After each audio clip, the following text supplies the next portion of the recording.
Hi, hello, how are you? Amanda, SEINT artist.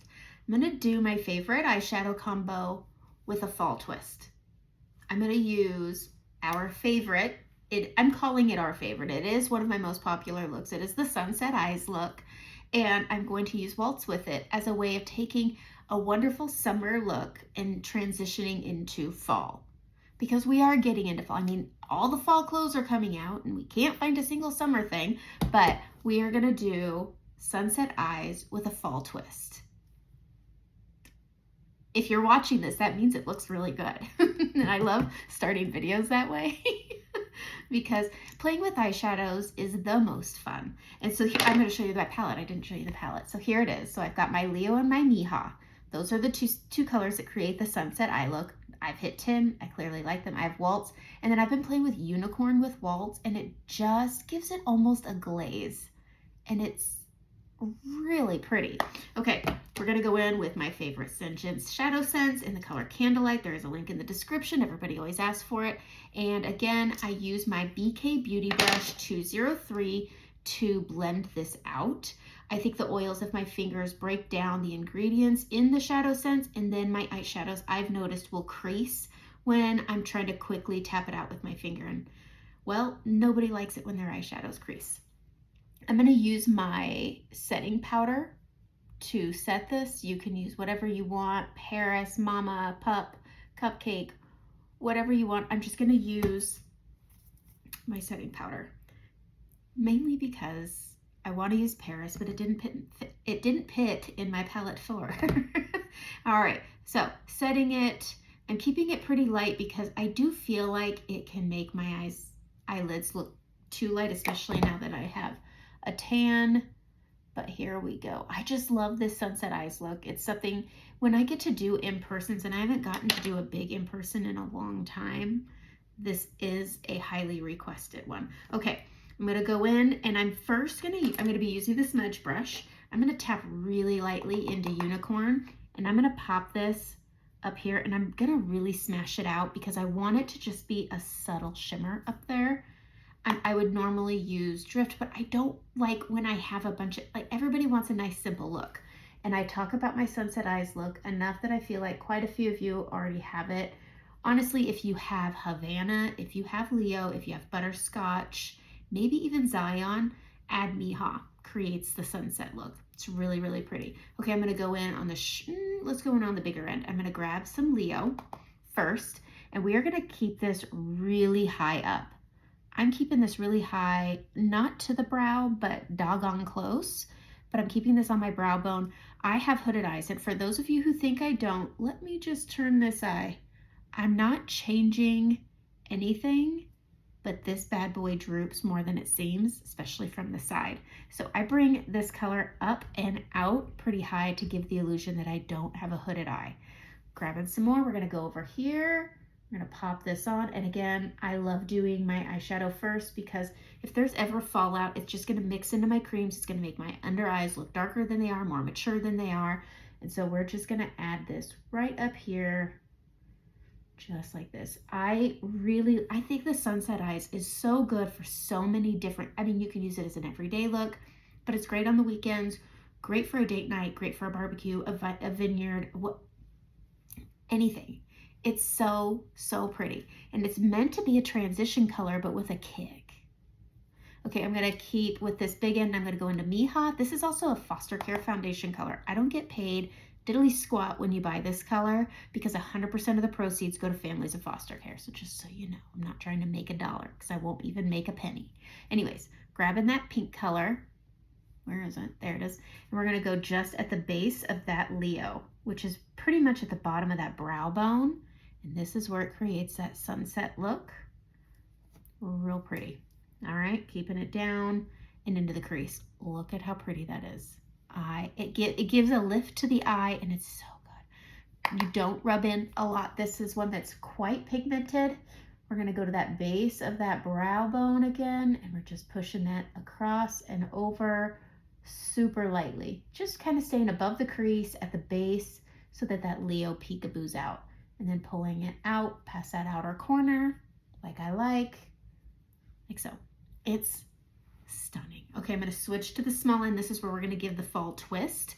I'm going to rub into the shade of the month. Waltz. That took me a while. Okay, we're going to press this on the outer corner, and we're going to press that in. Pressing it in, and I'm just going to build this up. This one gives quite a bit of fallout, and that's where it makes it look nice and messy. I'm going to smoke it out at the bottom. I'm bringing it up. Waltz is, again, it's a true gray. I've said it 100 times, but it goes so well with these warm colors like Leo, and I thought, why not try it with my little sunset eye method, because I love it so much, and it's so pretty. True gray. Talk about a true gray. So if you've been looking for one, great for fall, great for Halloween. It's going to be a really pretty color, especially costume time with your kids. If you need that true gray, if they're going to be a zombie, if they're going to be a ghost, if they're going to be undead, I don't know. It's a pretty color that's great for everyday looks, but it's also great for when we get into the Halloween season. And again, it's only available this month, so that's why I'm kind of getting ahead of the game on this one.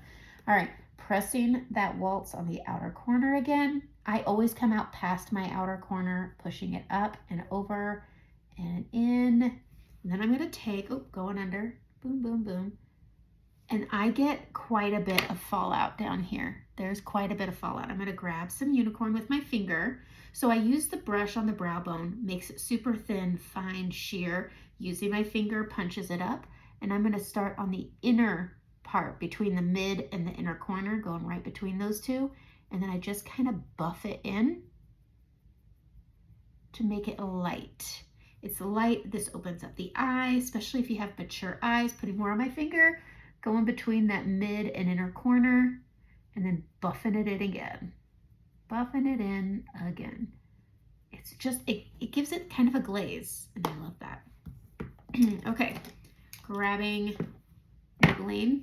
Where am I going? I can't tell what I'm doing. Okay, story of my life. And we're gonna go in, we're gonna waterline like I always do. Gonna pop that onto that waterline, stop when the lashes stop. For me, that's about 3/4 of the way over. And then we're gonna rub this into the lashes on this outside, and then some flicking. I'm gonna push onto the lash line here. It doesn't have to be tidy. Waterline the other side. Waterline the other side. Stop when the lashes stop. Grab a piece if it falls into your eye. And then pressing into the lashes here. Flick up. And then get that lash line, not the waterline. Getting the lash line, and then I'm going to switch to my smudge brush that I thought I had out.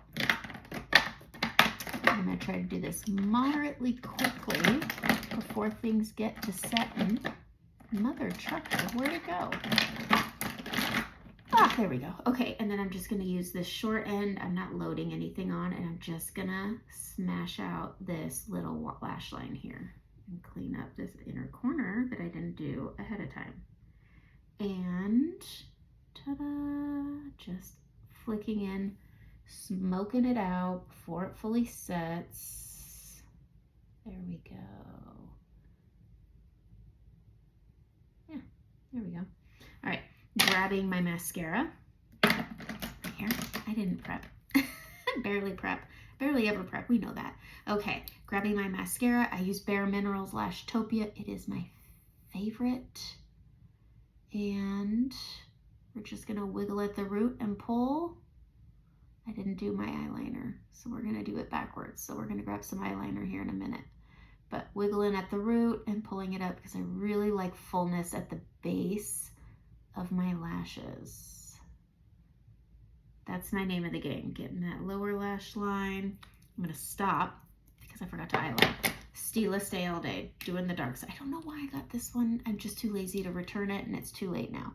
All right, getting that inner lash line right here. I go right at the edge, and it just gives the illusion that my eyeliner and my lashes extend. I'm gonna go and I'm gonna flick this up and make my favorite little baby wing. Baby wing, baby wing. I'm gonna say it's definitely harder with mascara on. A little bit harder. We're just gonna draw that on, follow it out, baby wing. Okay, getting that inner edge right here again.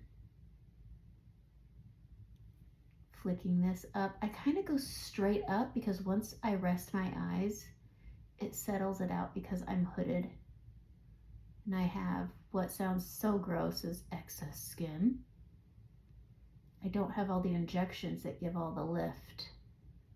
I'm not against it. I'm really contemplating it. Everybody should be able to do whatever they want to do. And I'm thinking I want to try it. Why not? It's not forever. Okay. I mean, it's at least 6 months to a year, but that's not forever. Okay. Drawing our lashes on, drawing them on, filling them on, filling them in, doing the things. Wiggle, wiggle, wiggle. Wiggle, wiggle, wiggle. Wiggle, wiggle, wiggle. Build up the tip. Boop, boop, boop, boop. I probably don't give my lashes the time they need with mascara. I could probably really fill them up. Okay, that's it. Let's go see what this looks like with makeup. Here we go.